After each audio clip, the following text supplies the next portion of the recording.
Good evening. Welcome to this evening's Select Board meeting, Tuesday, August 13th, 2024. If we could all please rise. Select Person O'Loughlin, could you please lead us in the Pledge of Allegiance? I pledge allegiance to the flag of the United States of America and to the republic for which it stands, one nation, under God, indivisible, with liberty and justice for all.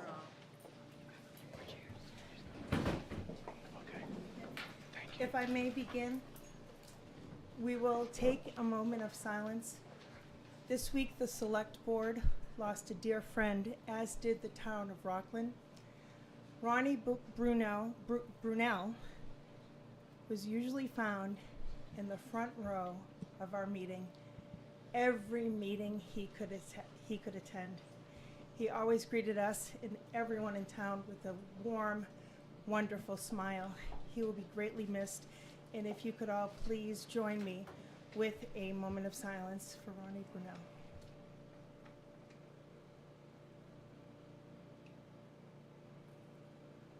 Thank you. Community announcements. Certificate of recognition for A. Scott McKinley's 90th birthday. Thank you, Tiffany. So everybody, it's I don't have to introduce Mr. McKinley to anybody.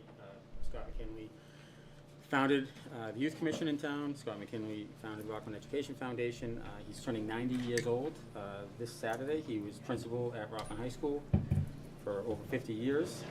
So in recognition of Mr. McKinley's 90th birthday, as well as for your many years of dedication to not only the town of Rockland, but more importantly, your dedication to the town's youth, we present a certificate of appreciation and declare August 16, 2024 as A. Scott McKinley Day in the town of Rockland. I know Rockland Education Foundation put something out on their Facebook page asking people to send letters or messages to Mr. McKinley. Again, he's 90 years old. He's not on Facebook. So if you could send some letters to him, they share an address for you to get in touch with him. So I think that'd be a great thing. Thank you. Well deserved. Next on the agenda are minutes from 7/9/2024. I assume that you have all had an opportunity to review. May I entertain a motion to approve? I'd like to clarify something before that.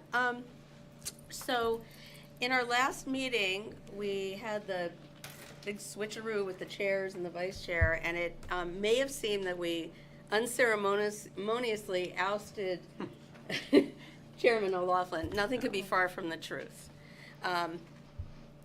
Mike is, for me, I can speak for myself, has been incredible in teaching me strategy and playing the long game, and he's very generous with his time and his managerial experience. And the motion to switch chairs was done out of lack of experience because I've never done that before.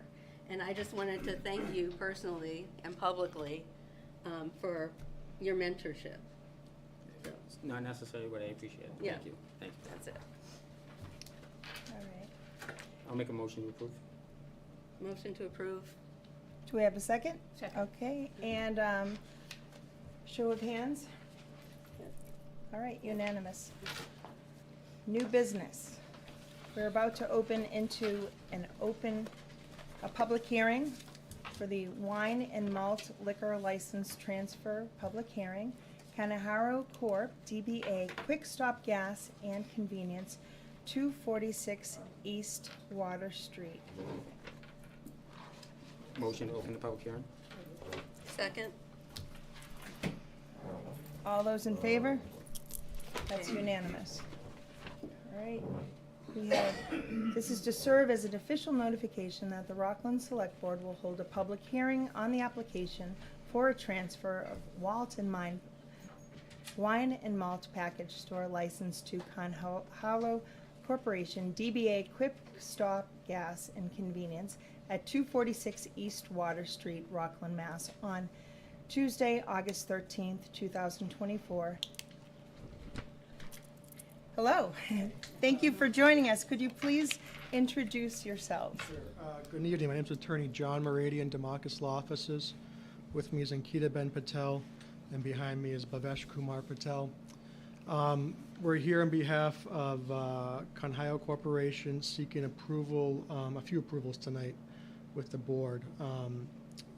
They're purchasing the convenience store deli, Tanya's Deli, and Steve's Auto Shop, that building located there on 246 East Water Street. So we're seeking approval of the transfer of the wine and malt license, approval of altering the premises. They're going to remodel the store to expand it into the auto repair shop that will be gone. It'll be a convenience store now and with a footprint. And approval of the pledge of the license to Rockland Trust Company. There'll still be a gas station, but no auto repair shop. We've gone through the required zoning Board of Appeals request, and that was given with the application. They're experienced operators in convenience stores. Bhavesh will be the manager of record. He is tip certified. They'll have 2 to 3 additional employees who will be tip certified. The store hours will be Monday through Saturday, 5 to 11, with alcohol sales being 8 to 11 on those days. And on Sunday, store hours will be 6 to 10, with alcohol sales being 10 a.m. to 10 p.m. So with that, welcome any questions the board has, but they're excited to come into town. They made a big investment already, getting zoning approvals, and we're before you now for the beer and wine license transfer. Thank you. Are there any questions from the board? Well, I just wanted to say welcome to the neighborhood. Thank you. And is there going to be alcohol served there?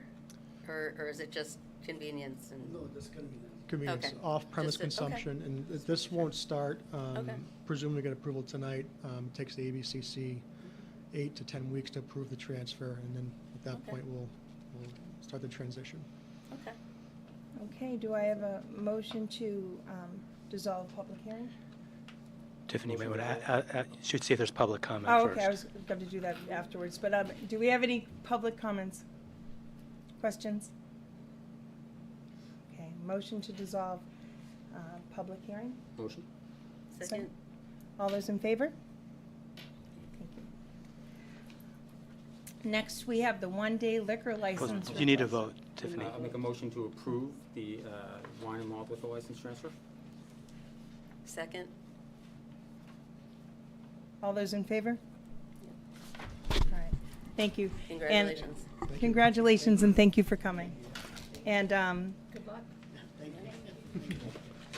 welcome. I also appreciate people's patience. Today's my first day as chair.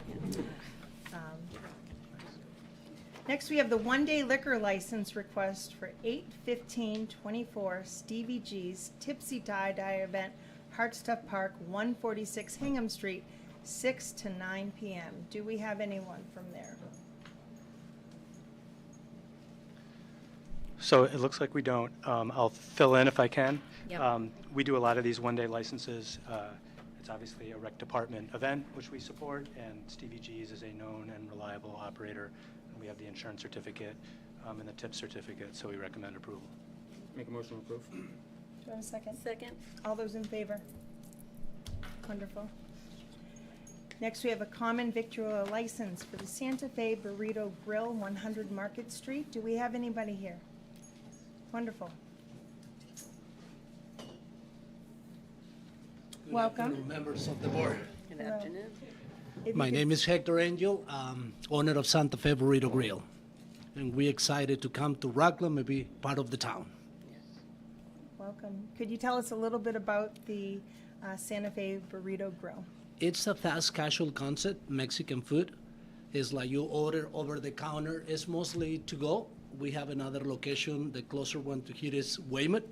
And we have other 6 locations around Massachusetts and other towns. Wonderful. Do we have any questions from the board or comments? I'm wicked excited about this. It's Thank something- you. Yeah. Do you guys, you chop fresh and get We do local- everything fresh local daily. That's the ingredients? difference. Okay, It's really fresh, fast, and affordable. perfect. Yeah, I stopped by today. I saw them, building it out. It's looks almost really done. nice. Yeah, looks really beautiful. We're So, excited, yeah. Great. Make a motion to approve. Do we have a second? Second. All those in favor? Welcome. Thank you. Welcome, thank you. Good luck. Thank you.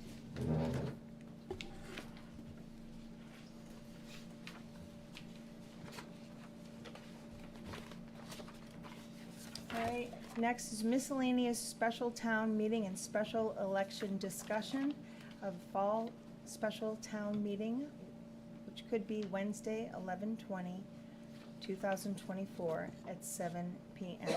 Doug? Thanks, Tiffany. So I wanted to update the board and the community on a few things. The first is our recommendation for you to call a special town meeting this fall. The main purpose is the final state budget that came out. We had some additional state aid above and beyond what we projected when we went to town meeting in May.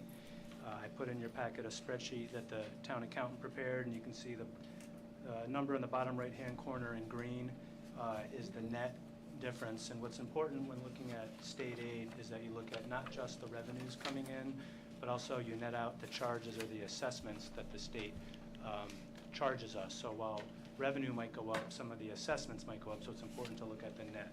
So our net increase in state aid is $192,621 above and beyond what we had assumed when we had annual town meeting in May. So in our discussions with the school department, I'm recommending that we call a special town meeting so that we can increase their budget, raise their appropriation. In talking to Dr. Cron and Jane Hackett, my understanding is their use of this additional funding is going to be used to reduce their reliance of one-time funds in this year's budget, which it's always a more prudent thing to avoid use of one-time funds in a recurring operating budget. You'll see as you look at that spreadsheet that compares the different items, the main piece of it is Chapter 70 aid, which is obviously school aid. That amount went up by a little under $162,000. So there were some additional categories, but again, we're recommending the entire amount, $192,621, go toward the schools. So if we go back to the earlier document I have in your packet, I have a number of different timelines for different things that I wanted to run through. Some I'll get into in more depth than others. This is all after the tab D. So assuming that we want to have a special town meeting on November 20th, and I'll explain the rationale for that date, we need to do it before the end of the calendar year. And the beginning of November is bad for the town clerk's office. There's an election, if anybody hasn't heard, so that's going to keep them very busy. Then there's a holiday on a Monday following that, and then the Monday following that, the town moderator is not going to be able to get here from out of town, but he will be able to be here by Wednesday, November 20th. So we've checked with the moderator, the clerk, the high school auditorium, WRPS, town council. Everybody's able to do it that day, so I'm hoping that that works for you. So you can see the schedule I have laid out above it, and I've just noted where I pulled from the charter or from other areas, kind of what the deadlines would be to open the warrant, post the warrant, et cetera. You don't need to call it tonight. If you want to wait until your next meeting on September 3rd, when John Ellard's here, so you have a full board, that's fine. Or if you want to call it tonight, that's fine too. So I'm just going to keep going unless at any point, if you have any questions, just feel free to interrupt me. The next thing chronologically is the special election for the South Shore Regional Vocational Technical School. We've talked about this a bunch already, but I'll just remind everyone. The South Shore Tech School District is having a regional election. It's going to be a question for all the voters in their district to see if they want to build a new school. Several $100 million. It's a significant project. The way state law works, again, is it's a regional ballot only. There is no town meeting required for this type of mechanism that that school committee has chosen to pursue. So each town's clerk will conduct an independent election, same day, same time, January 25th. As a whole, it will be considered the South Shore Tech regional election. Its majority wins. So it doesn't matter if everybody in Rockland votes no, but if everybody else votes yes, then it passes. So it's a majority, it's not weighted. So for example, a town like Cohasset that has very few students in the school compared to a town like Rockland that has a lot, our vote doesn't count any more than their vote. So again, we could all vote against it, and even though they might not have a lot of financial skin in the game, they could vote for it, and that could outweigh us. So that's going to happen on January 25th. I've mentioned several times before, again, you do not need to take a vote tonight, but the clock is ticking this fall. I would again recommend that you vote to call a Rockland special election, which would be held at the same day and the same time as the South Shore Tech election, to place a debt exclusion, Prop 2.5 debt exclusion ballot on a special election ballot. And what that would do was it would put the question before voters to see if they want to raise taxes to pay for this new school, should this new school pass. Because the financial doomsday scenario is at the South Shore Tech election, the project passes, voters approve a new school without any funding. And without any funding, our share of this project could easily be in the $35 million range over the life of the bond. That's greater than the fire station project that the Rockland voters just rejected. So it's important that if the school project passes, that a funding mechanism also passes, so we have a way to pay for our share of that debt service. So I would recommend you place that on a special election. If we get this far, just to tip voters off, it's going to be a little quirky. State law prevents us from having both questions on the same paper ballot. So voters will come in, and at one corner of the room, it'll be the South Shore Tech ballot. They'll check yes or no. Then they'll go to the other section of the room where the Rockland special election is, and it's, do you want to approve a debt exclusion for that school project, yes or no? So there'll have to be two paper ballots. It seems inefficient, but that's the way state law works. So I've laid out the time frame there. The latest you can send a ballot question to the town clerk for that January 25th special election is December 20th, and that's per state law that requires at least 35 days. So just keep that December 20th deadline, and let's keep that in mind. Hey, Doug. Yes. I just wanted to say something again. I remember from the chart that Rockland, Abington, and Whitman have the three highest financial commitments Yes. for the school. So, and I think that the population of all three of our towns can give us the 51% to vote it down if people don't want to do that. So, is Abington and Whitman, do you know, planning on taking the same approach? Yeah, so I've had several meetings with all the town managers from all those towns, and I don't have firm commitments from everyone. I was talking to the Norwell town manager the other day. She's on the same page as I am, recommending to her board that they include this. I don't know that any board has made that vote yet. They're probably all doing the same thing I am, just looking at the dates and figuring out the timeframes. So I hope most, if not all, the other towns will do something similar. I suspect some of those more affluent communities with very few students, like the Cohassets and maybe Scituates, they probably won't, because, again, they can probably absorb whatever that minimal cost is within their levy because they don't have as many students there. So they probably don't want to go through the effort of a ballot question if they don't need to. Okay. Another thing to note, and I triple check this because it's counterintuitive, as we all know, if we do a debt exclusion for a regular town project, like a fire station or a school, to do a debt exclusion, you need both a ballot vote and a town meeting vote. The particular state law that the South Shore Tech Regional School District is falling under for this project would not require us to hold a town meeting vote. It would only be a ballot.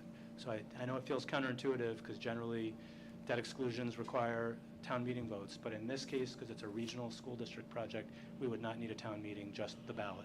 So ideally, and I don't want to disparage South Shore Tech in any way, they are a great school, they run a great program. I hope everything passes. I hope the school passes and a debt exclusion passes. I just need to make sure that if it passes, we have a sustainable funding mechanism to be able to support it. And, So, and to be clear, with the fire station project, which is around $33 million, it was like a $300 a year increase on average, or $330? yeah, a little over, yeah. Yeah, okay, so Right. it It'd would probably be similar. similar, okay. Yeah.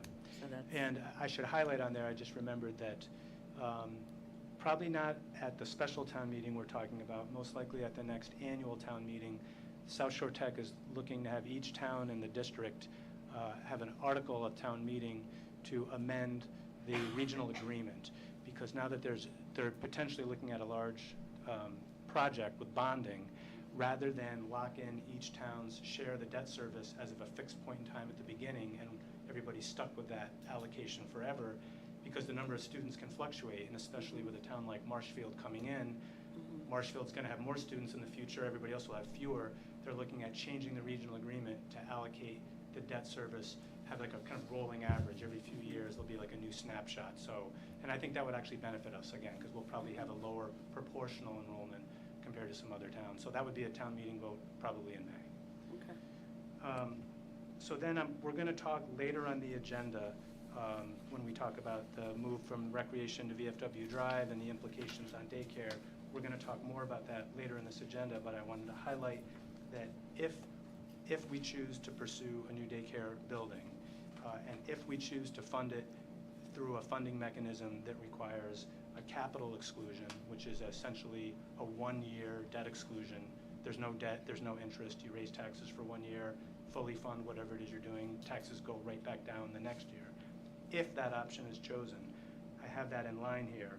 The date would need to be of that election would need to be February 18th or sooner.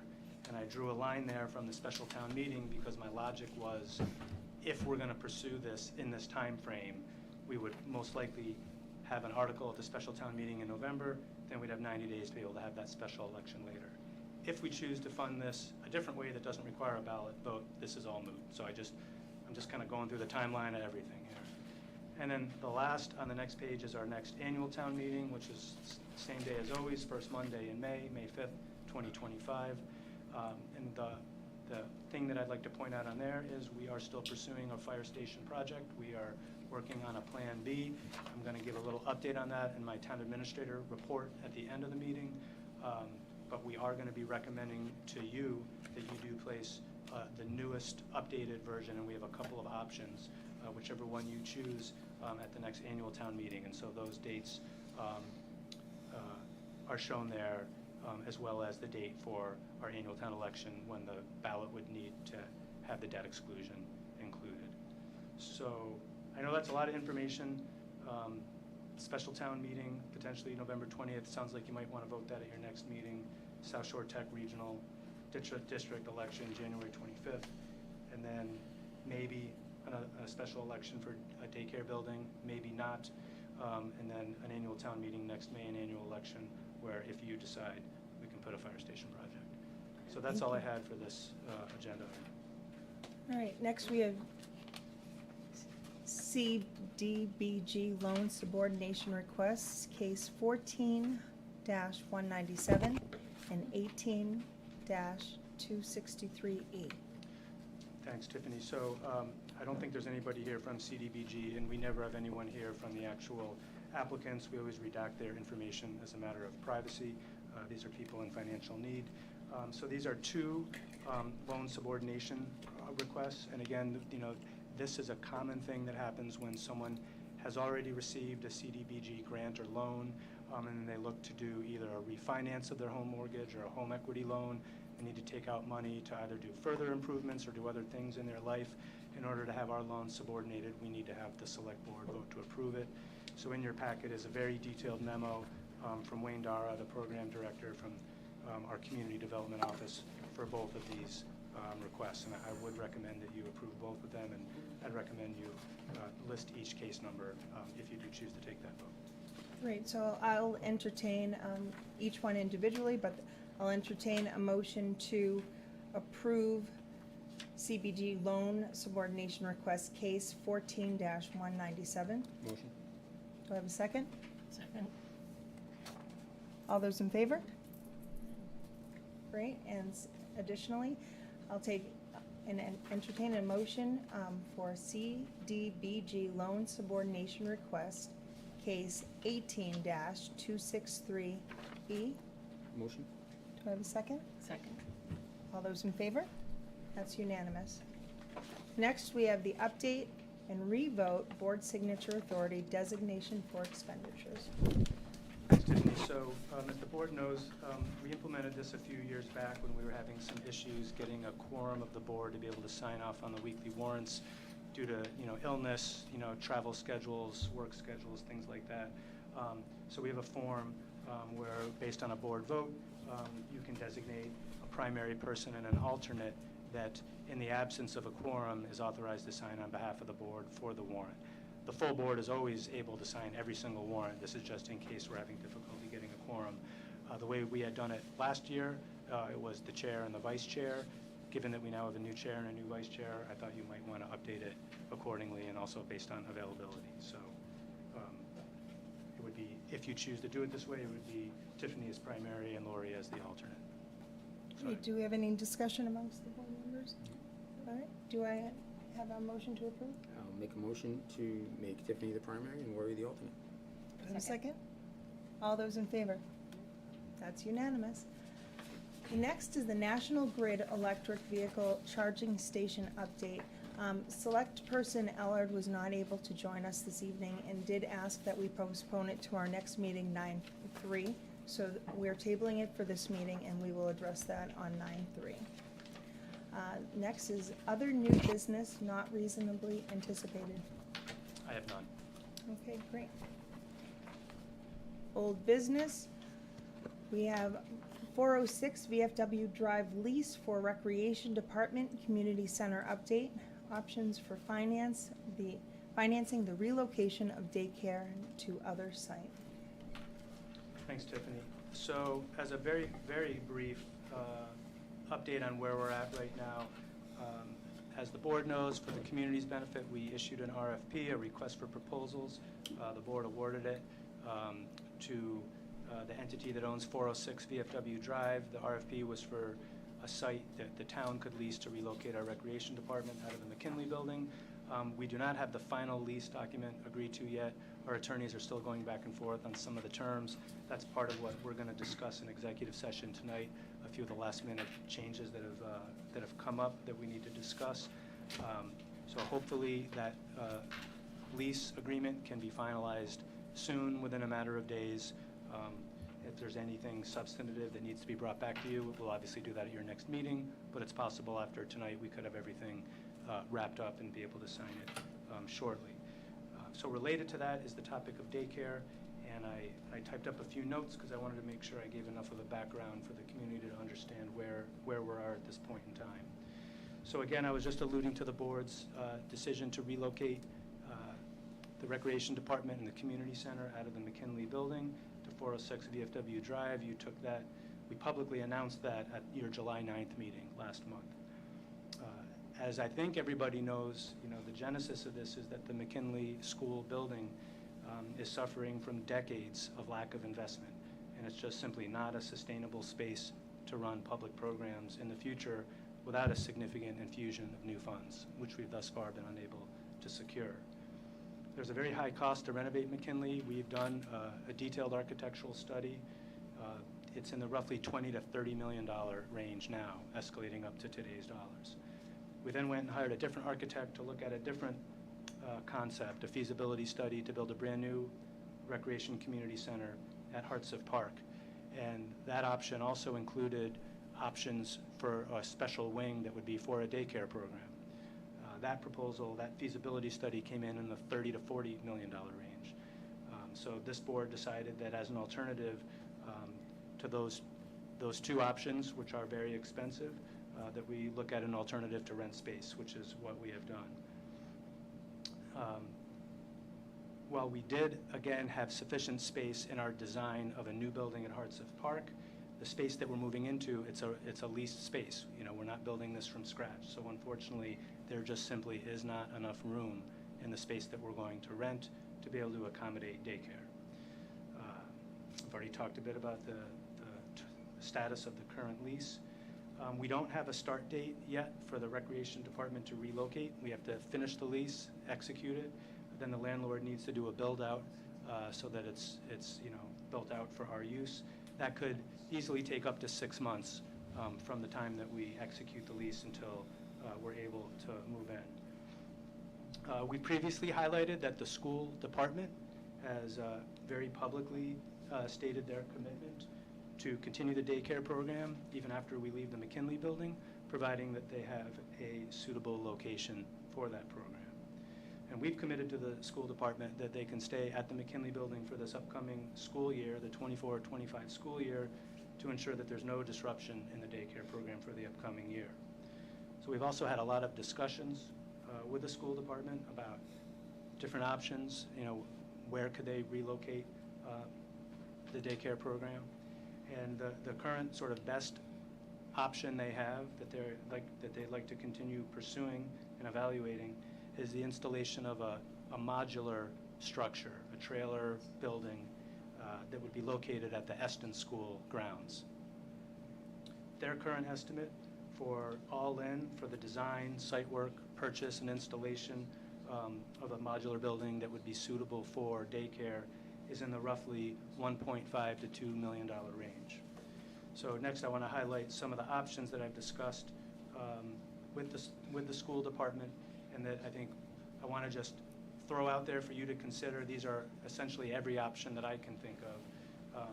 We don't need to make any decisions tonight, but again, I just want you to start thinking about this. I want the community to understand what would need to happen if we're going to pursue this. So in no particular order, I have sort of 5 different options, which I included. I'll have that in your packet on the back of the timeline document. So the first is a bond anticipation note. So I'm going to refer to that by the acronym of BAN, a bond anticipation note. We could do that at the special town meeting on November 20th that we talked about earlier. And then we could repay some or all of that at our next annual town meeting in May once we have free cash certified. So if we paid all of it, assuming we had enough free cash, then it would be paid, or we could do like a partial payment and then figure out the rest later. We could also do a ban at the special town meeting and just follow, its normal payment schedule. Now, normally a ban is temporary borrowing that's intended to be rolled into a larger bond, but in this instance, we could kind of just let it go the full sort of 10-year deadline. It would involve a few years up front. I think it's the first 3 years of interest-only payments, and then you wait, and then at the end, you have to pay it off in full. So essentially, we do interest-only for the first few years, and then like the next 7 years. In my opinion, my recommendation, if we chose this option, we would have to make sure at town meeting every year that we put money into our capital stabilization fund, like a savings account, save it up so that when that 10-year mark hits, we can pay it off in full. Option 3 would be if you choose to do another project that involved bonding, like a fire station project, then we could do a ban for the daycare program. And then if the fire station project or any other bonded project passes later, then once we have that authorization, we just roll this ban into that bond, and that just gets spread out over the 30-year, 20-year, whatever the life of that other note is. Option 4 is what I alluded to earlier when I was doing the timeline with a capital outlay expenditure exclusion. So from just a strictly financial perspective, not looking into politics or strategy or other kinds of things, just squarely from a financial perspective, this is really the cleanest way to do it. So again, a capital outlay expenditure exclusion involves a town meeting vote, but most importantly, a ballot vote. So it's a ballot vote to raise your taxes. It's only 1 year. There's no borrowing, there's no bonding, there's no interest. So it's 1 year, taxes go up, you raise the full, let's call it $2 million, and then you fully pay whatever it is you have to pay. The next year, the taxes for that tax increase disappear.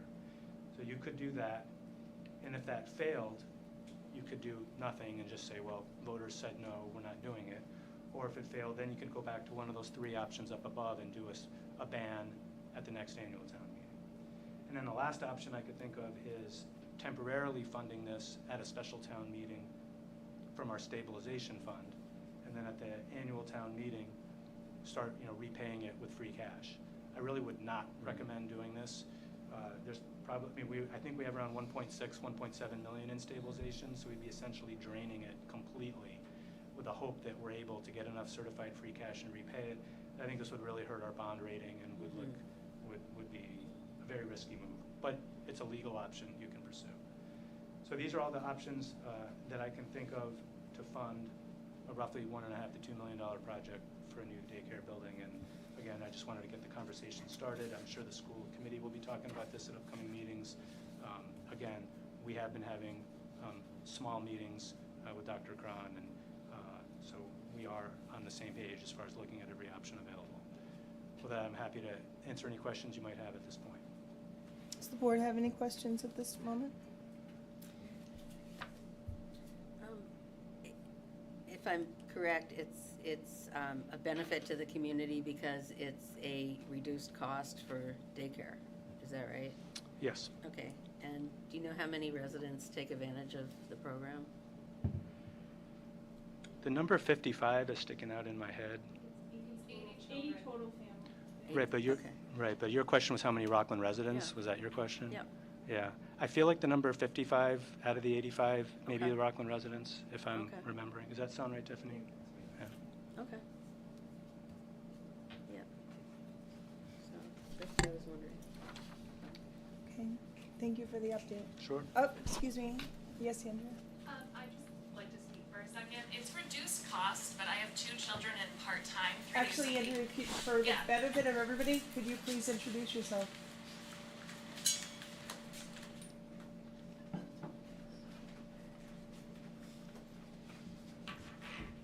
Thank you. Hello, I'm Andrea Davis.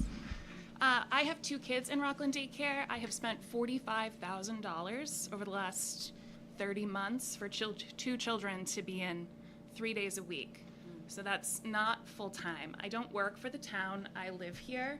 So I think that's just an important note. But Rockland Fire, Rockland Police, and the teachers are the primary users of Rockland Daycare for the last 30 years. And to put my children into a different daycare, notwithstanding years-long wait lists, would be roughly $84,000 for that same time period. So it is reduced, but it is certainly not free. And I just want to state very clearly, because I know that this falls to the school committee, that this is abundantly important to the people who are using that resource. And I know you know that. And I want it stated very clearly because I make a very good income, I think, and I still find it very hard to pay $1,800 a month. And I am having another baby who will be at that daycare, and I will be paying $3,000 a month for the baby to be in daycare, my 2-year-old to be in daycare, and my daughter to be in after school at Rockland. So just to give some perspective on what this would mean for families if the town doesn't choose to help fund $1.5 to $2 million, it is a huge financial impact. It's more than I pay in taxes every 5 years to put my kids in daycare. So I just want to give some perspective to the Yeah, numbers thanks. and what No, it's reduced good. cost really means. Yeah, and you. congratulations, by the way. Thanks. Okay. Yes, please.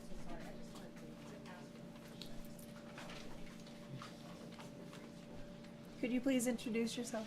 Sure. Hi, I'm Sheila Mulcahy. So also a resident, also have a child in the daycare. The thing that kind of stuck out to me that I would just hope that you would keep top of mind as you're talking about the financing for this is the timelines. Obviously, we need to be careful about how we finance things because it's our responsibility to be responsible with our tax dollars. But timelines are important too with this project because if we have McKinley as an option until June 2025, I know school hasn't even started yet this year, but that scares me as a parent. Because if you are looking for alternatives for a daycare, you are going to be on a wait list. It is going to be, I waited 9 months just to get into Rockland Daycare.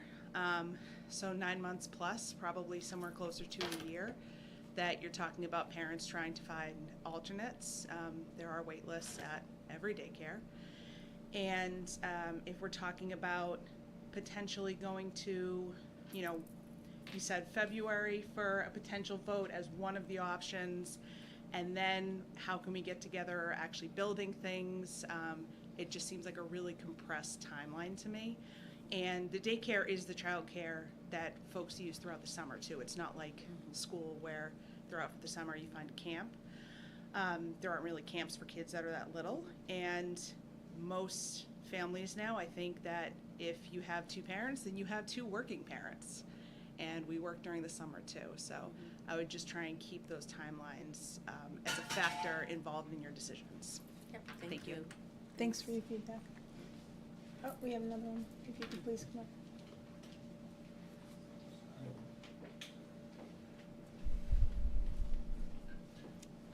Hello, and if you could please introduce yourself. Sure. Jamie Lewis, 20 Morningside Drive. I am fortunate that my kids are now first and second grade, so they won't be in the daycare program, but I was very lucky that they were both a part of it. But I am more curious on the modular structure. I mean, because I know the grounds of Eston, and so I'm just curious, I mean, is there a plan yet for where that would go on the property, or? Yeah, so I don't, I appreciate the question. I want to be careful. This is tricky for me because I don't want to be ahead of the school department. This is a school department-run program. There is a site, an area that they have identified. Their next step is they're going to be hiring a land surveyor to do a site survey to, see if it'll work. So I don't want to get ahead of the school committee and the school department. I'd prefer that they talk about the land that they control and where they're looking at it. But there is a site, there is a part of the site that they think could be suitable for a structure like this. Interesting. Yeah. Yeah, I'm not trying to tease you about it, but I want to just be careful to let them speak to their property and what they have in mind. Have they mentioned how the capacity of the building for teachers I and think it students? was like 6 classrooms, Courtney. So whatever's needed for the program that they're currently running now. Yeah. So I think it was like 6. Yeah. Okay. Right. Okay. So I'd encourage you to go to a school committee meeting and see if they want to get into that I level go of to those detail. ones too. Don't worry. Yeah. Okay. Thank you. Thanks. All right. Next, we have appointments. I believe John Kemet. Is John Kemet here tonight? Oh, please come on up.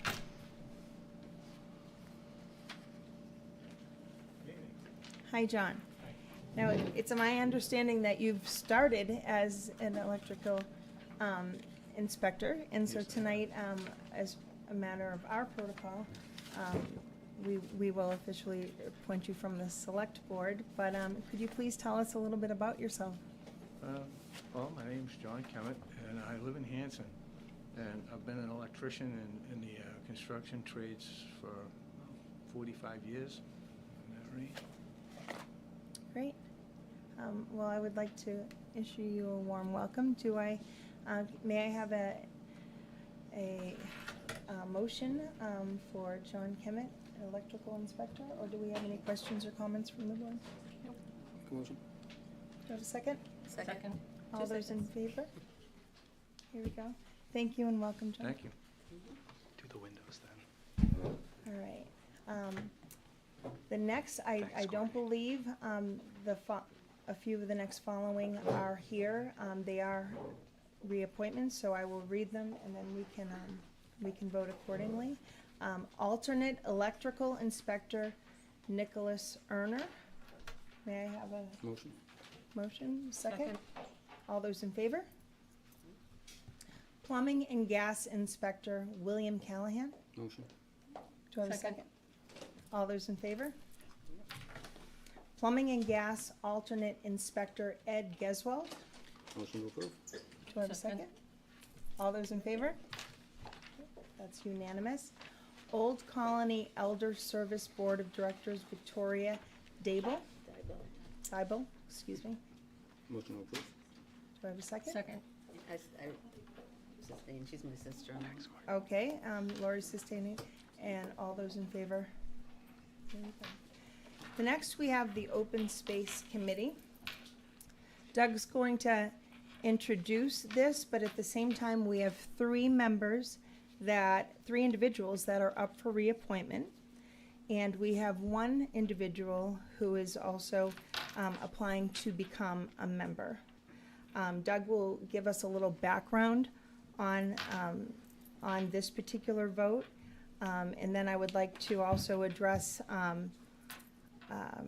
some clarifications on behalf of some of the select board.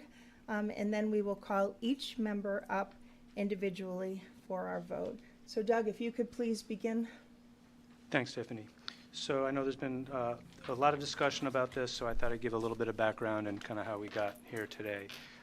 So I'll start with one of the first things that's in your packet, which is a copy of the 1999 Annual Town Meeting, Article 18, which voted to establish the Permanent Open Space Committee. And at that time, in 1999, it was a 9-member committee. It was later reduced to 7. Per the town meeting vote, the charge of duties of the committee is to prepare an open space and recreation plan, which will be in the format that's acceptable to the state. Number 2, in concert with other boards and committees, they'll maintain the open space and rec plan, so that means, it expires after periods of time, so it has to be updated. Number 3 talks about working with open space committees in abutting communities and with regional planning agencies, and this is sort of the key emphasis from my perspective, to provide long-term planning and make recommendations to the Board of Selectmen and to town meeting regarding open space matters. Number 4 relates to seeking grants and other state funding for advancing open space in town. And then the committee, in concert with the Board of Selectmen and the Conservation Commission, to encourage the establishment of open space and conservation easements for the benefit of the community. As I mentioned a moment ago, back then in 2018, there was a town meeting vote to reduce the size of the committee from 9 to 7. So I want to highlight a couple things, and pretty much everything I'm telling you now I've already communicated to the Open Space Committee, but I'll reiterate it for them and for the rest of the community. We put out a periodic newsletter, roughly, every other month, every couple months. We had put in the last newsletter a number of vacancies for a wide variety of boards and committees that we have in town. And we listed 3 vacancies for the Open Space Committee. But I want to be very clear, and again, I've said this to Donald, Mike, and George earlier, those 3 vacancies that we listed as available were not George, Donald, and Michael's seats. We, on our website database that lists all the vacancies and all the makeup of each board and committee, we're still carrying it as a 9-member committee. So we thought that there were, and I included all this in your packet, in addition to the members who were not expired, and in addition to George, Michael, and Donald, we thought there were still 3 additional vacancies. I think it was Mike or Donald, one of them informed us about the subsequent town meeting vote that reduced the size of the committee to 7. So I explained that that was an honest mistake. If you go on the town website right now, you'll see that it has been corrected. I also want to note that one of the board members, Joanne Donnelly, who is a more recent member of the board, has recently resigned due to family commitments, for good reasons, for good family commitments. So she is no longer on the board.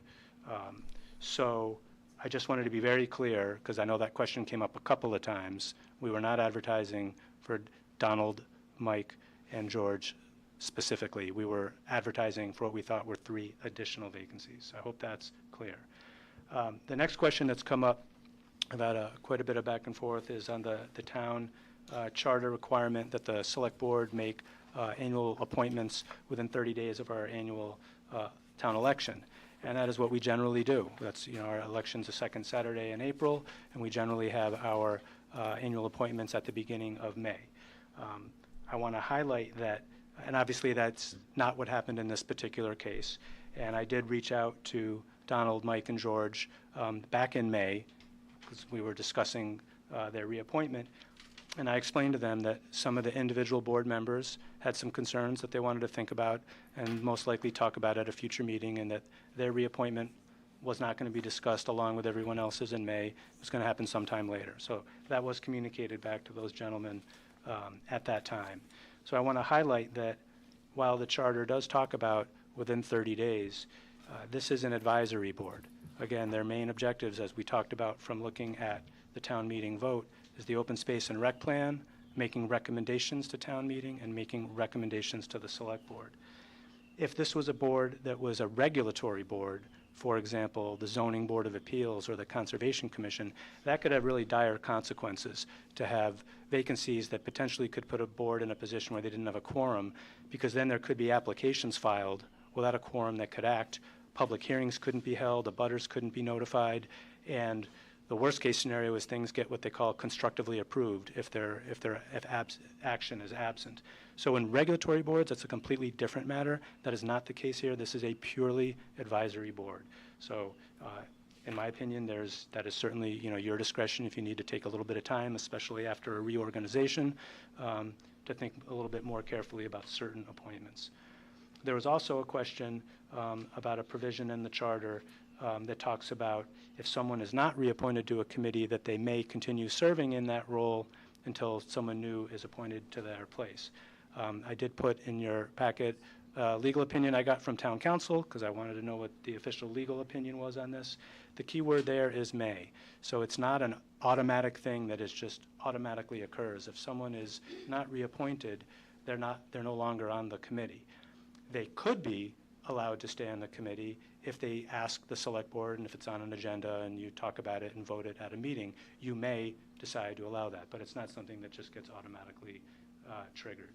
So again, with that, that's kind of my setup for this discussion tonight. I hope that's clear. I'm happy to answer any questions on that before you get into talking about the 4 individuals. Thank you, Doug. And I'd like to introduce, for purpose of clarification so that we can all be on the same page moving forward, the element, or at least what was some of the base of concern for some of the board members. As Doug had mentioned, the Open Space Committee is an advisory committee to the Select Board, charged with providing the Select Board advice, feedback, recommendations, as well as town meeting. And it seemed that the committee had strayed beyond the charge of duties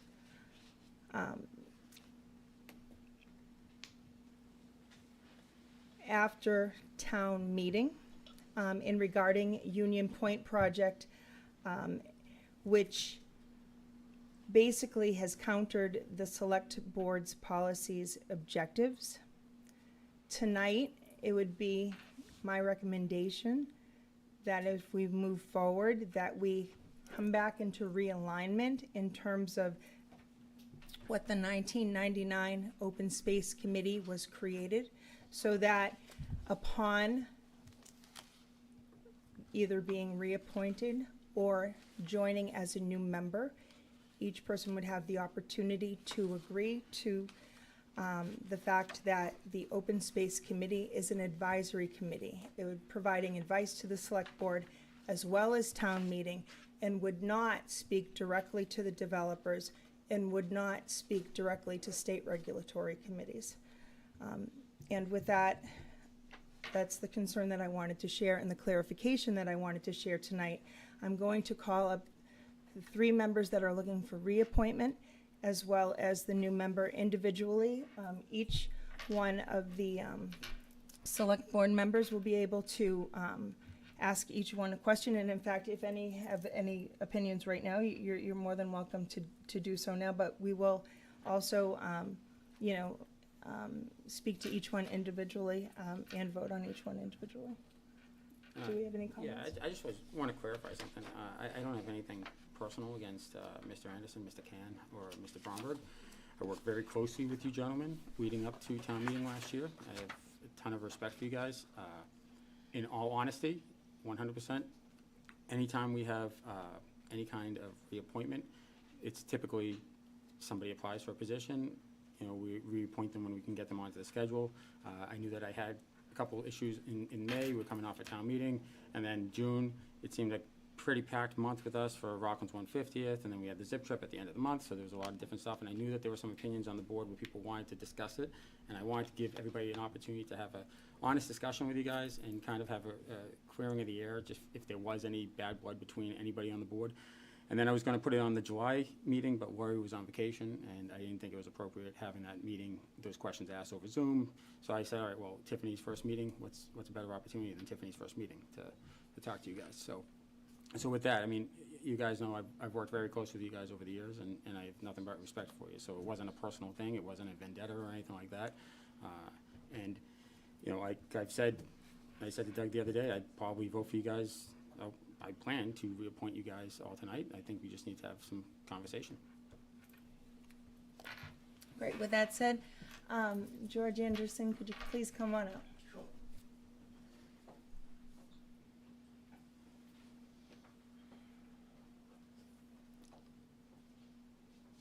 Thank you, George. For the purpose of this meeting, could you please introduce yourself and why you're looking for being reappointed on that? George Anderson, 355 Forest Street. Thank you.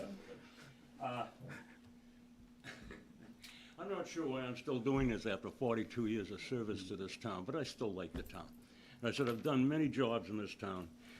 The open space is a favorite. I've been doing that for 25 years, okay? You know I just got off of the Town Forest Committee after 35 years. I've done many other things in this town, served the Town Conservation Commission for 12 years, ran the Conservation Corps for 23 years.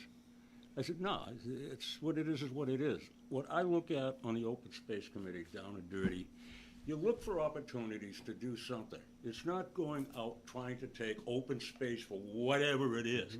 You don't want to do that. What I'm looking for, I always have looked for it, you want opportunities to do things that are going to make the town better, whether it be for a perimeter trail, flood control in certain areas. If that land is available, that's what you want to take, if you can do it. And that's my whole point with the thing. I'm not trying to cause trouble or anything like that. That's not what we're here for. And that's the way I look at it. So if you got any questions for me, ask me. Any questions? Go ahead. Yeah, sure. Yeah, I agree. I think we're all up here because we want to try to, do the town a solid as well. And I realize, and I should speak for Don and Mike and all you guys up for reappointment, and Rick Snee, who's up for a new appointment.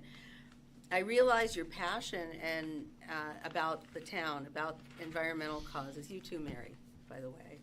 And I respect the consultations that you have given us, and applaud you for your work through the years. So I just wanted to say that, and also that there was a town meeting vote to go ahead with Union Point. And it seemed like after that, there were opinions written to MIPA outside of our realm and the developer's realm. So, and that's what we were like, ugh, Yeah. that just seemed a little different than, unless I'm wrong, you can correct me. It seemed like different than the responsibilities listed in the description. I'll make one final comment, and I'm Okay. done. Okay. I've always said this, and I say, be very careful of what you do when you're building development and anything else in the town, because it can come back and bite you in the Clearly. back or whatever. Yeah, clearly. You don't know. Yeah. So it's something you always have to look out for, and whatever. I try to do the best I can at protecting the town, the people of the town, whatever. That's what I'm here for. I did that with the town forest. It's there for a reason. Of course. Flood control. And that's You what did a gotta- beautiful job You with get that. two different things out of it. One's for recreation, the other's for flood control. Right. Took us a lot of time to do that, but it's what it is. Yep. Anybody else? Well, George, and I want to thank you for your commitment and your passion and your dedication to the town. Just as one example, I know that my family very much enjoys walking through the town forest. Just to bring this back, because I will be asking each member, in terms of the point of consideration that we're trying to clarify tonight, can you tell me, would you agree that the open space is an advisory committee to the select board and to town meeting? Yeah. Okay, and that it's not supposed to speak directly to the developer or to state regulatory agencies? I put it this way. If you're at a hearing somewhere and we happen to be there, we should be able to ask questions. Can't make, Yeah. whatever, but we should be allowed to ask questions. Of course.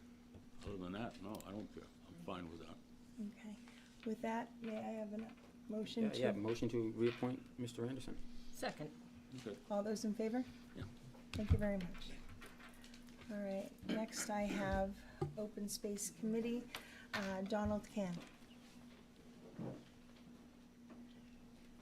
Hello, Mr. Can, if you could please introduce yourself for the purpose of the My name is committee. Donald Ham. I live at 64 Union Street. Thank you. And if you could please share your continued interest in serving on the Open Space Committee. I certainly am. Great. Now, can you, just the point of consideration in terms of clarification, where we're trying to all be on the same page, can you tell me how you feel about the Open Space I feel Committee that serving as the an... Open Space Committee and me personally should do whatever it takes to get the best open space for the town of Rockland. And if that means talking to the developer or talking to a state agency, I'm willing to do that. And if you don't want me for that, that's okay with me. Okay, thank you. Do we have any comments from the board?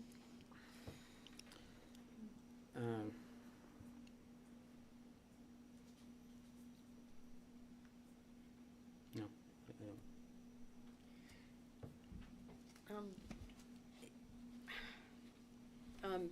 If we look at how it's written in the charter, is going directly to the state as the Open Space Committee, or, you're certainly welcome to talk at open meetings with the developers, we're not saying that, but writing letters that, to MIPA, for instance, is that beyond your scope? As it's written in We were the encouraged charter? to that. They had meetings by the developer and others to do that. We did it. We've Okay. done it before. If I put money in a bank and they promise me 6%, and then they say you only get 1%, I feel I was cheated. If they say, well, it's a new management, you only get 1%. I'm going to fight for 6%, and I'm going to fight for open space as hard as I can. Well, I get that, and I understand your passion, and I respect your passion about it. But as it's written in town charter, it doesn't say that writing letters to state regulatory agencies There's are... lots of things that are not said in the town charter. Look, we're advisory committee. We don't approve plans. We don't issue board of health things. But with advice comes suggestions. And if we weren't proactive, you would have a lot less open space than you actually have now. You guys have done a beautiful job with it. But as far as writing to state regulatory agencies, do you think as it's written in the town charter, that we should be in the loop with that as well? I think it's silent on that for I the didn't Open hear you. Space Committee. I don't think the town charter says anything that you can't do that. What would you come? Well, I think the concern is that the town charter doesn't say you can't necessarily, but it says that you're supposed to be the advisory board to the Board of Selectmen as well as town meeting. So in a case where this is the appointing authority, and the appointing authority asked for the information to flow through this board in that office so that we could show a united front as a town, especially for the fact that the residents came out and voted in favor of it, and our job is to support the That's will true. of town meeting. We made a case at town We did. meeting, and Which you made a guys are case. welcome to, absolutely. You won yeah. the case. It's not about winning, Donald. It's not about winning at all. It's, you guys have every right to make a recommendation to town meeting. That's within the scope of your responsibilities. But after the fact, to go against the will of the town, the members of town meeting, in sending that information that contradicted the vote, you know? I've been active in this town since know you have. 1980, and I've served in many boards and And you've been committees. excellent. You've been wonderful. And it's always been to obey the law and to do the best I can for the citizens and the residents of this town. But I think in this And case, that's what I intend to I think in do, this case, Donald, I think it's just that the board. regardless. I think just that in this case, the appointing board is just asking for some, I guess, cooperation in what their request is. You know what I mean? You can appreciate that, 'cause you and I talked If about it's this. cooperation, we certainly have cooperated. We couldn't get many things done without cooperating with you, with the Conservation Commission, with the CPA. And I think that's and- all we're And a asking million for. other things. Yeah. We just can't do it. We're indeed an and that's all- advisory committee, that's but all we're asking for. we've been able to knit those things together very successfully, Mm-hmm. and we have a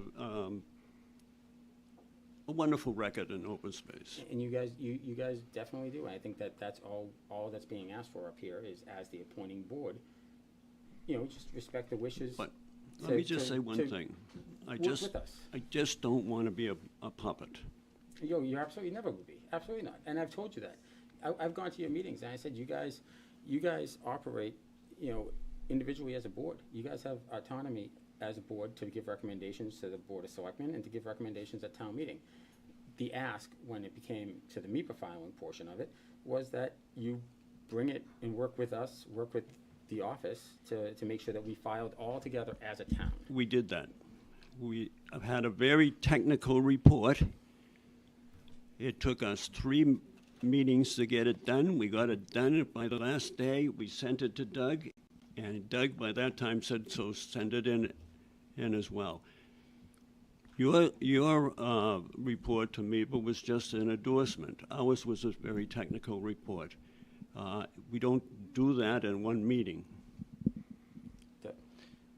Sure. So I guess, I don't want to overstep my bounds and give any opinions on individual people. That's your role as the appointing authority. But just in general, it sends mixed messages to state regulatory agencies if they have different entities within a town sending conflicting input.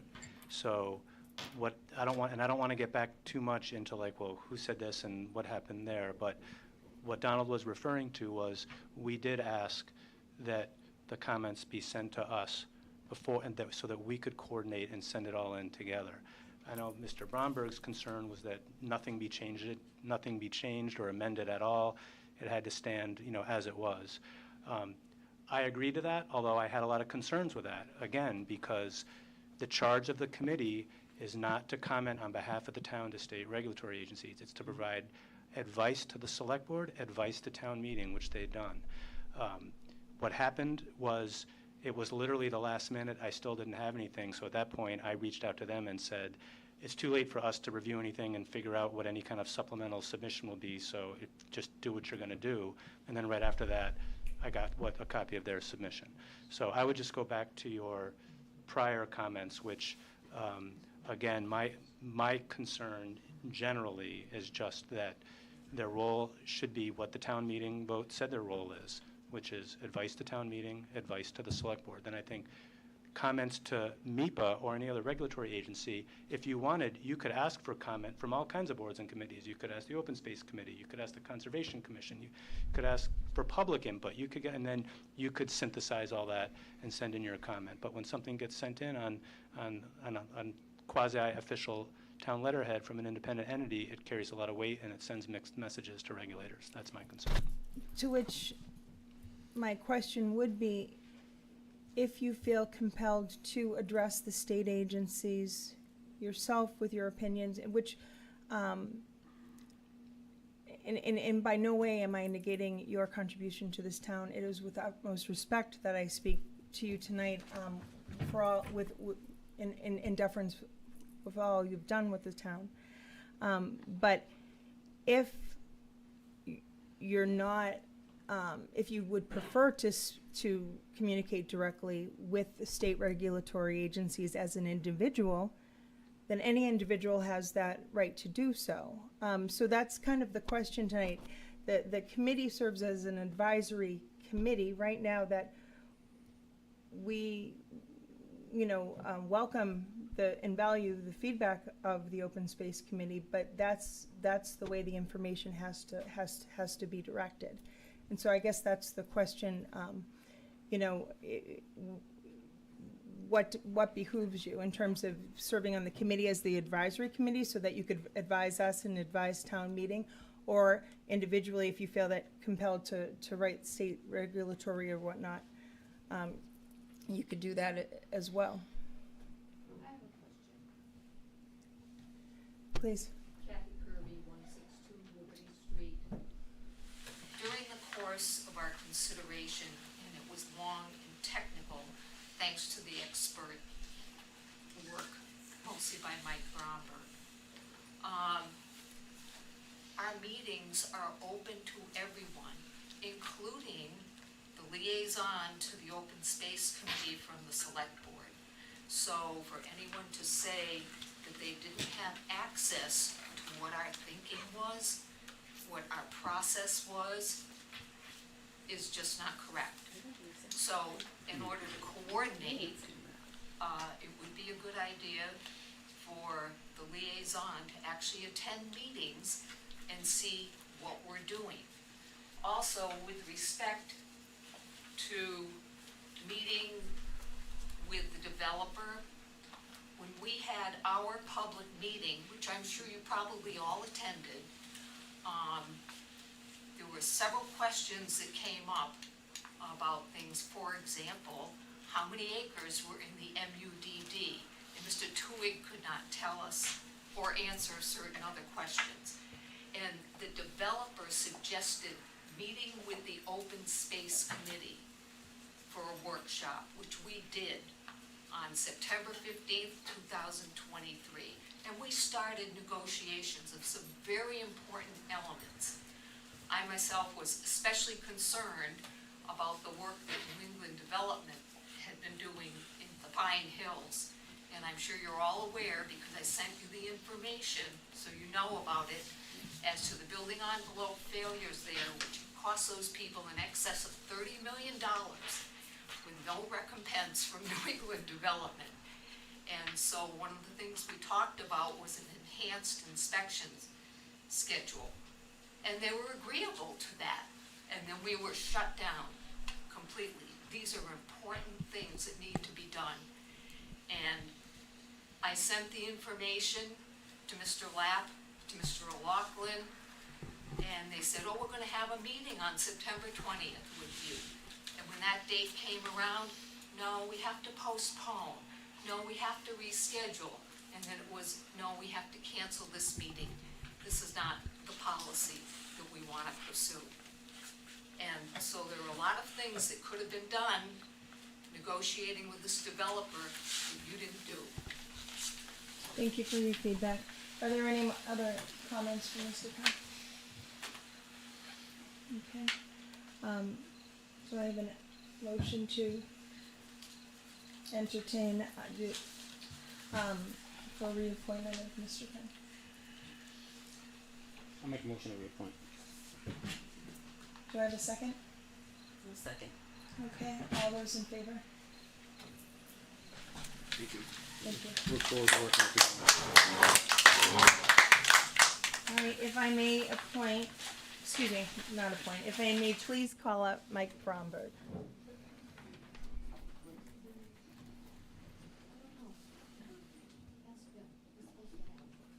Hi, Mike, and just for purposes of this meeting, could you please introduce yourself, and then once again, just share why you're interested in being reappointed in the open space. Sure. Mike Bromberg, 373 Forest Street, Rockland Open Space Committee since it began, I believe, over 24 years ago. Obviously, I like to do a lot of work with outdoors, opening trails up and preserving land for future enjoyment for, generations to come. So that's why I'm on the committee. If you have any questions? Any questions from the board? Well, I guess the same questions that Tiffany had asked Donald about. Okay. You know, So if I could, forgive me if I'm all over the place. We've been working with developers since we started the Open Space Committee, since 1999 or whatever it was. We've been working with developers, well, 3 or 4 of them, on the base since the beginning. Every one of them we sat down with, we talked to, we negotiated, we got trails, we got this, we got everything. So this is all brand new to us, not to talk to a developer. We even have letters of appreciation, backing us up from the select board. I don't think anybody said anything about not being able to talk to developers. I heard that. I thought I heard No, that we tonight. said state regulatory boards. Okay. Because when the I'll developers. get to that, Mike. Tiffany said both. Oh, okay, but we brought the developers to talk to you guys, right? So we Right. brought them to those. I'll get to those that, meetings, Mike, if I right, could. And in Yeah. public meetings, you're certainly welcome to ask Right, questions. public which is- meetings, which not is what we- independent. Which is what we said. I'm sorry, I missed that. But, so anyway, we've been working with the developers. In all this last 20 years on the base, we've been working with EIRs, Notice of Project Change, Environmental Impact Reports, environmental impact statements, working with regulator, EPA. You know, we've been working with everybody in there through the whole process for over 20 years. So this is all brand new to us to say, we voted at a zoning meeting, we voted for zoning at a town meeting, for you guys to go ahead and put something in to the state is real bad. I'm perplexed by that, because we've been doing it forever. And the zoning at town meeting has nothing to do with the MEPA process, nothing. And the other thing I could ask, if I could, because you guys are really upset about what we wrote into MEPA, what was the big problem with our, it was strictly open space and trails, and not putting cell towers and short pumping stations in the open space, and not letting roads cross through the open space, through trails and everything else. That didn't make any sense. So I'd like to ask the board, what was the issue with the comments to MEPA? One of them was telling MEPA that, you know, they promised us this much open space, and they're only giving us this much open space, which is, I understand that's your thing. But they, from what I remember, they were also making the environment for the eastern box turtle, you know, they were, you know, providing more of that.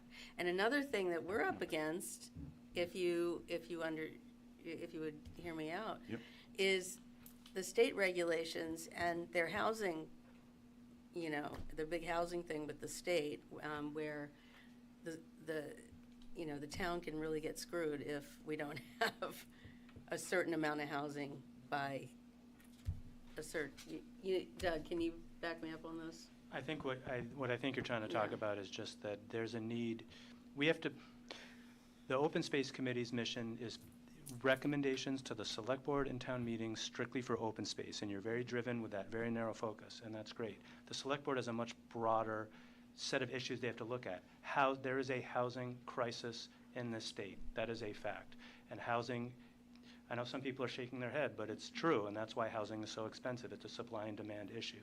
So I think what Lori's trying to talk about is that there are, yes, open space is one thing that the board is concerned about, but they're also concerned about housing, jobs, new growth, how to continue funding things like daycare and other programs that we need, because there's financial aspects to this. They have to balance all of that, not just be narrowly focused on one thing. And personally, for me, I didn't bring the thick submission that they sent, so I don't really want to be put on the spot having to refute specific things. But I think the bigger point is, you know, just because that's the way things worked with Union Point for the last 20 years, doesn't mean that's the way it should always work, because it didn't work out the last 20 years. Everything failed. Everything defaulted. It was a failure. So my recommendation, regardless of the personalities and the people, is that if there are recommendations from the Open Space Committee and they'd like to give input on MEPA, they provide those recommendations to the select board. And then you review those, and then you decide if that's something you want to forward to MEPA on behalf of the town or not. That would be my recommendation. Yeah. Or maybe we can also speak with the developers and say, look, this is the Open Space Committee's concern about this number of square feet, da-da-da. What can be done about this? So, right? so we did ask to meet with the Board of Selectmen at a meeting like right here. Yeah. And that was denied. So we did reach out to you folks to see if we can meet with you to discuss things. And I don't know that we ever met discussing, we only met once discussing the base, and another time when we were with the developers and all the lawyers. We met several times. You came to my business to meet with me. True, but I'm multiple talking about multiple occasions. All I asked, the only time that we asked you not to be part of the meeting was when we were first hearing the proposal from Union Point the first time. We wanted to hear the proposal fresh and have our opportunity to weigh in on it without, then go back. And in that actual meeting, I turned to the Union Point developers and I said, now I want you to make sure you guys free up a meeting with the Open Space Committee, because we're gonna wanna hear their input before we present the town meeting, right? So that was my proposal, because I knew that I didn't wanna get into everything in the past. We wanted to be able to have the presentation and be able to digest it, to be able to speak intelligently about it at the next meeting.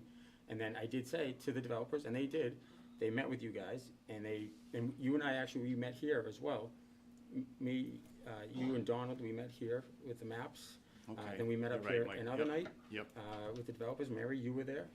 We sat here around the table here I at. wasn't here in here, but I was here at one of their meetings. Yeah, well, we were here and Doug and I came to the meeting. I would like to speak after you. I'm not the chair, you have to go, you have to go through the chair. I can clear up the MEPA process. So we met several times. I mean, over 40 or 50 hours leading up to the proposal from Union Point. I mean, one of those open space meetings was 4.5 hours. And we met several times. So, if I could ask, when we did meet with them, we met the developers in September 23, and we were told, and I have an email from John Tuick, Mike, it was great to meet with you guys. We want to talk about the trails, we want to talk about the open space, blah, blah, blah. And then we were asked by this corner office here somewhere that we'll take it from here, we don't want you to meet with the developers anymore. So we never met with them ever again. Just the Open Space Committee. That's the best of my recollection. No, because I remember John Tuick coming to that open space committee meeting downstairs and presenting to you guys to answer the questions. Then we brought in Attorney Dennis Murphy as a separate No, consultant. Mike, what I was referring to is to do our due diligence so that we could give the select board information, we have to meet with the developers. That was just, we all got scolded as an open space committee for talking with Abington Open Space and this, that, and the other thing. We all got scolded, so to speak. It wasn't really a learning experience discussion. So that didn't really pan out. What we were doing is meeting with the developers like we did with all the other developers of the base and finding out what they might be interested in giving and, taking or swapping or whatever. And that's what we do. And that was terminated. So how can we report back to the select board if we can't meet with the developers, even when the developer says, hey, this is good, Mike, let's continue this, so that's what happened with that, so, and I'm not here to bicker with you, but I guess I am, but, bickering, but, I mean, that's not, I'm just perplexed on how we can go forward from here if we can't meet with developers and we can't talk to MEPA. And for the record, Kathy was right. I did most of the groundwork on the comments for MEPA. I had COVID. I was sick. I couldn't think right, to be honest with you. And it was a lot of information that if I'm going to send something out there through the Open Space Committee, it has to be right. I don't want any false information in there. So it took a long time. I actually had to rewrite it with the board 3 times. We met, and there was a million corrections that had to be done because I wasn't thinking clear. So, and then when it was done, it was like a Friday before the deadline, Monday or something, I got AOL. I couldn't send it off. We ended up meeting at Pam's house on a Friday afternoon and worked on it all Friday afternoon, and it didn't go out until Monday. And so we sent it to the state, and we sent it to Doug, just as suggested. So I don't know what else we could have done with that, to be honest with you. I'll take the heat for that one, Well, It's not about heat, Mike. It's not about heat. Like I said, no. You and I have worked well together over the years, and I have a lot of respect for the work that you do. And you and I have had many conversations about this, and I did everything I could to get the developers to meet with you at different times and show up to your meetings, and I felt as though they had, and that they had answered your questions. They felt as though they had answered your questions sufficiently, and then the same questions they felt were being asked again, so. They were, because I was trying to get specific points out, Mike, and I wanted it aired out, especially at town meeting. Those were questions that were repeated, because I wanted them very public, not behind closed doors, because they won't provide anything in writing, as you know. Everything is just, here's what we'll do, and here's what we won't do. There's not a lot in writing, Mike, so. And Mike, like I said, it's not a personal thing, and we can sit back here, and we can sit back and go back and forth about it all night. No. And I don't want to, because like I said, I have a ton of respect for you, and I think it's just one of those things. I think there's just, what I'm hearing from the board and what I've been kind of hearing since that town meeting was, we want to make sure that we're giving one voice as a town, and that voice is what's voted on by the residents at town meeting. It's not, we're not here to represent ourselves, we're here to represent the residents, and when the residents vote for something at town meeting, we want to present that, and when we try to send something to a regulatory agency, we want to send everything in a singular packet, so we look as coordinated and organized as possible, make it easy for them to go through it, and have all the information that's available, so that we can check the box and we know that the Open Space Committee sent the information, or that we have it and we sent it with our packet. That's all we're asking for. You know? Like I said, I suggest in the future to have a liaison to the open space. Yeah, there committee. hasn't been one. Typically, we don't have one to advisory committees because you guys have access at all times. Generally, it's somebody that's looking in on a board that doesn't necessarily report to the Board of Selectmen. You guys do report to the Board of Selectmen, so, you know, by any means, reach out, whatever. I mean, you know, even Tiffany, I don't know, I'll take the position as open space advisory liaison. If you guys want to do that, I'm more than willing to do it, so. That could be great. And with that, I will, unless you guys have any other questions for Mr. Bromberg, I'll make a motion that we reappoint Mike Bromberg to the Open Space Committee. Do we have a second? Second. All those in favor? Thank you. Thank you. Thank you, Mike. Now, Do we have if we could Madam please, Chair, can I speak, because I'm an expert on the MEPA I process? actually am not going to acknowledge your, Mary. If I could please have Open Space Committee, Richard Snee, candidate, please.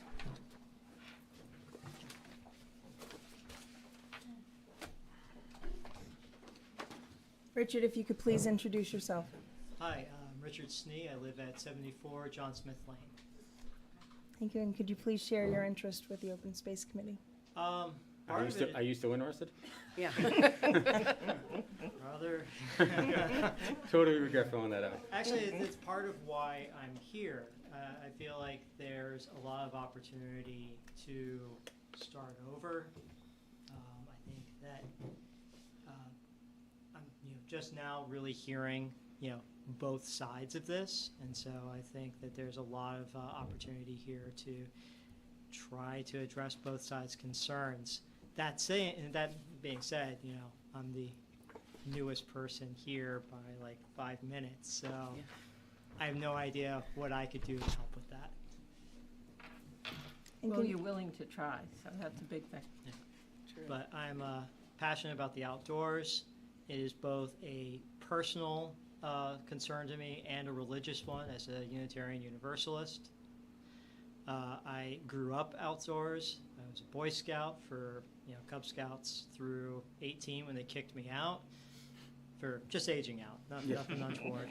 That was another story. I'm a runner, so I still spend a lot of time outside, taking my kids to the woods. So it's important to me that we preserve our outdoor spaces, our environment, and just being careful about how they're being developed. Great. Do we have any other comments or questions from the board? I'll make a motion to appoint. Do I have a second? Second. All those in favor? Welcome aboard. Thank you. Thanks, Rick. Madam Chairman. Madam Chairman, just a technical, have we appointed, those of you appointed for a full 36 months? Yes. Yes. So it starts in August and it will end up in August 3 years from now. Correct. Thank you. Thank you. Do we have other old business not reasonably anticipated? I have none. Okay, next we have the town administrator's report and correspondence. Thank you, Tiffany. Let me get to my notes. A few things tonight. One is regarding our transition to taking care of the Mount Pleasant Cemetery. We now have one of our 2 cemetery laborer positions filled. I'm not sure if you know him, Jamie, who was the custodian that was half at the library, half here at Town Hall. He has now moved over to the Highway Cemetery Division, so I wish Jamie well. He's a great employee. I'm sure he'll do really well there. We have a new custodian that just started this week. His name is Garrett, so you might see him around if you're in Town Hall, both here and at the library. And then so we're still advertising for that second cemetery laborer position. The administration, the admin work associated with cemetery is going to be shared between the admin person who's currently at the Highway Department and a clerk in our accounting department here at Town Hall. And generally the way it's going to work, once it's all fully operational, we're working with the software company now to build out the software, database and mapping and all that for the cemetery. But the way it will work is if it's an individual that owns a plot or a cemetery calling, the phone number will be directed here to the accounting department, and that's where the intake will happen and then the coordination of everything through highway and the cemetery division. So happy to keep that moving forward. Next, I want to thank our Council on Aging Senior Center. They held a really effective community meeting with National Grid last month. National Grid initiated this. It was an outreach meeting for residents to learn how to lower their bills, save money, payment plans, things like that. I'm told it was very successful, and they want to come back, maybe even do it on a more regular basis at the Senior Center. So we'll continue to push out that information and promote it once that's done. Next, I want to highlight something that's a little disappointing that I want to highlight, and I'm not quite sure really how to talk about it, but I'll just sort of say it as it comes. You know, as times have changed, I don't know if it's been post-COVID, national political climate, things like that, but behavior's been getting worse, what we've been encountering with the public, especially here at Town Hall. We've had to call the police twice in recent weeks for unruly, aggressive, potentially violent behavior from people, customers here in Town Hall. And it's disturbing and it's distressing for staff. We always try, every single person in this organization always tries to provide high quality customer service and professional interactions with everyone. We have like a code of conduct and our mission statement, which we have framed right outside the front, that exemplifies the values we have.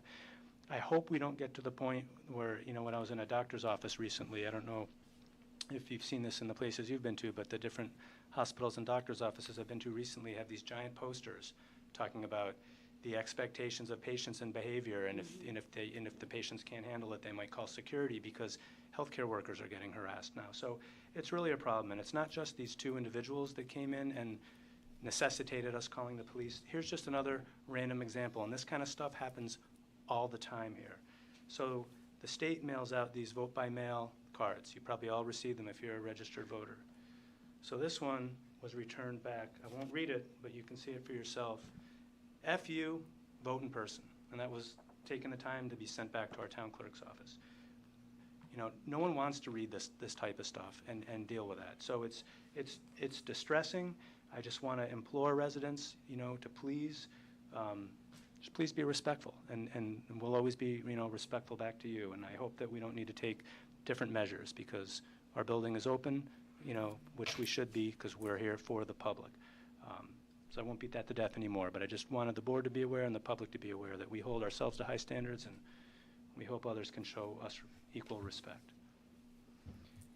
Next, on a happier note, our IT director, Gino, just secured a $22,000 federal cybersecurity preparedness grant. I want to thank him for those efforts. It's a lot of work for a one-person department managing all the day-to-day stuff and then doing grants and following, and getting the grants is sometimes the easiest part. It's actually the administration of it that's more work. Later, he'll likely apply for a phase 2 grant. I won't go into more details for security reasons, but he's doing a great job with that. Next, also on a happier note, I thought I would show you, we got this really nice certificate from Representative Keating in Congress.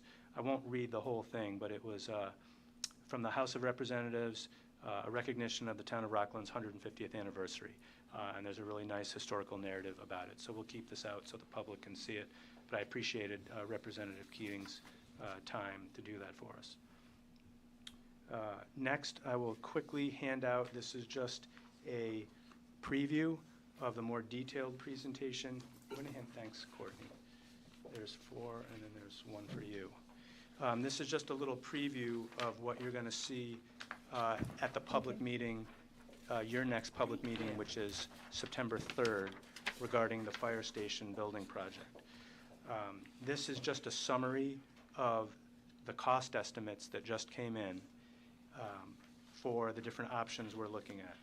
And I'll just quickly read them. And again, my purpose tonight is just so you hear the numbers, can kind of digest it, you know, synthesize it a little bit, and you're not just sort of taken off guard and having to hear everything else all at the same time at your next meeting.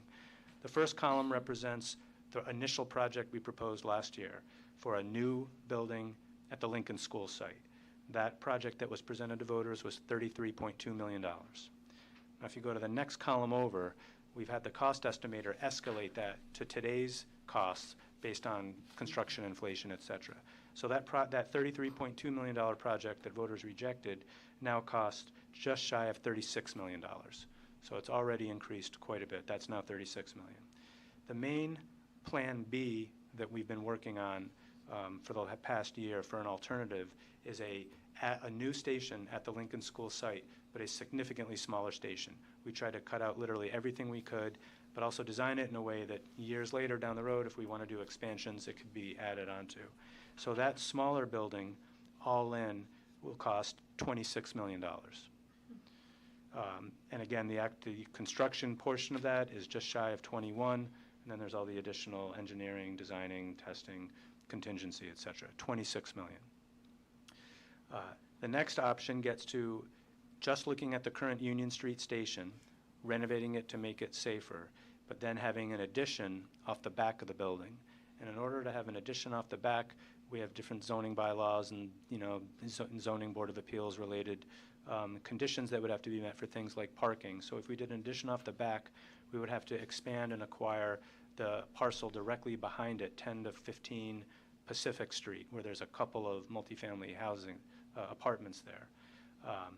So that project to renovate the station and do an addition and acquire that site, because even if it was a friendly eminent domain taking, this town still has to pay damages to the landowner.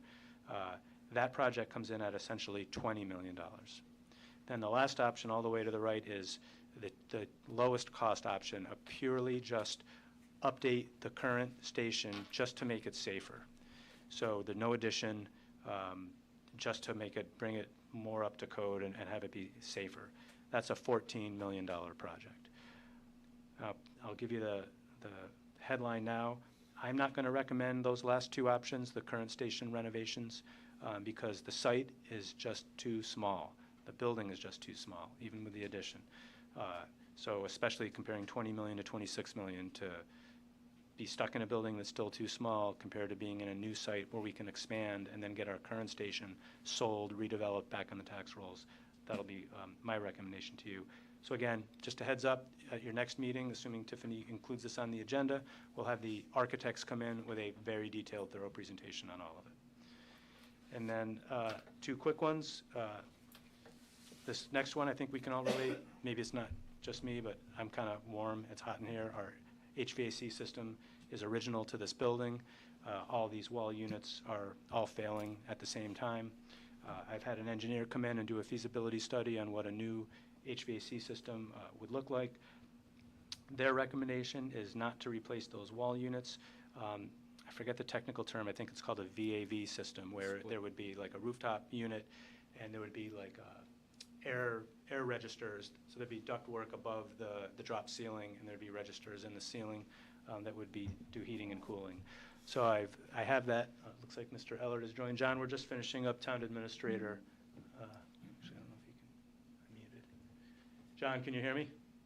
I can. Okay, hey, we're just doing finishing town administrator comments, then we'll do selectman comments, and then we'll get to the executive session. Okay. So you're good. You can just stay right there if you like. So the point on the HVAC reference I had is I have it out to a cost estimator to understand what the cost estimate will be to actually fully design and fully construct it, and depending on the cost, I'm going to recommend that be funded at an upcoming town meeting. Lastly, good news, the State Attorney General officially approved our MBTA compliant zoning that we voted at town meeting, so that's good news. There's still a second step that has to occur. First, it's the Attorney General, then it has to go to the agency that used to be DHCD, now it's the Executive Office of Housing and Livable Communities. They need to approve it. We should not have any problem. We used a state consultant that ran the state's model, so there should be no issues, but it's good news that we did receive State Attorney General approval. That's all I have. Great, thank you. Next on the agenda is Select Board comments. Comments and opinions expressed by individual members do not necessarily reflect the views of the Select Board and are the opinions and comments of only the individual member. Select Person Shortell. Shortell, could you please share Yeah, thank you, Donna. I looked at the postcard that came in, and unfortunately, I was town clerk back at the last election, and I saw similar. So unfortunately, it's nothing new. We have to remember that the people that work in this town, we don't make those rules. I used to get calls from the state, we're doing this. Okay. And I started getting those postcards, and they were automatically sent out. I had no choice. So to take out our anger, and I understand everybody's frustrated now. The world has changed so much in the last 4 or 5 years that everybody's feeling it. But we have to remember that we all live here. We are all here to do jobs. And a lot of times, the rules that we're given, we have no say over. So we have to find a way to start treating people with common kindness. Because what we do, I worked in another situation where someone would walk in and take out every anger they felt walking through the door. I can't fix it. I can give you a smile. I can help with what I can help. But in the meantime, you're not taking care of the core of your anger. So to get a postcard like that, and I got a number of them, and I got some that were very threatening. I didn't make the rules. And we have to start looking at what is the core of the problem so that we're not taking out this anger and beating each other up on a daily basis, because it's not helping anybody. If you have a problem with something, please try to be part of the solution, because we can't solve the problems one-to-one. We can help each other. I'm willing to help anybody that needs help. But that is inexcusable. If you have a comment to make, fine, make it. Don't turn around and accuse somebody or try to beat somebody up because you're frustrated. Please, we have to find a way back to being kind. Because all we're doing is teaching the next generation that it's okay. Sorry, I'll get off my soapbox. Amen, Donna. Select person O'Loughlin. I have no comments on it. All right, select Vice Chair Childs. I have two things. First of all, the WRPS Festival is on August 24th, and we have 4 amazing bands, and if you like garage rock, then please come, and it benefits the scholarship fund for the kids that want to get into broadcasting from WRPS. So that's really the good news. And one of the bands is Screw Cart, and the lead singer chews an entire pack of Hubba Bubba and sings at the same time. It's really pretty amazing to watch. The second thing, I have not yet received an answer from Chuck Hession on why he demands a continual building moratorium. I decided to watch older sewer meetings on WRPS to research it myself. And I was gobsmacked and frankly disgusted to find that during the Sewer Commission working session meeting of April 2nd at 1 hour, 7 minutes, 29 seconds, our sewer commissioner simulated loading a gun, pointing it at a female attendee and pulling the trigger twice. And I was just so shocked and angered by that. And it seemed that he did it in jest. But even if it was done in jest, it's unprofessional and unacceptable. And especially with the climate in our country of hundreds of mass shootings a year. Moreover, choosing to publicly communicate this in such a manner, especially towards a woman, makes me question our sewer commissioner's other choices on behalf of our residents, including everyone sitting here on this dais. So Chuck Hession's been on the commission for 8 years. Where's the progress? Why does our challenged sewer system always seem to be in a state of emergency? come to find out, the EPA does not require a moratorium.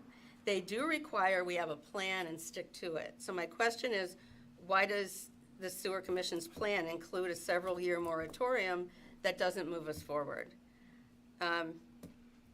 So what I observe is that, yes, our sewer system's challenged, but in the meetings, I've watched several of them, they seem oftentimes to play whack-a-mole with things that are breaking instead of making carefully considered decisions.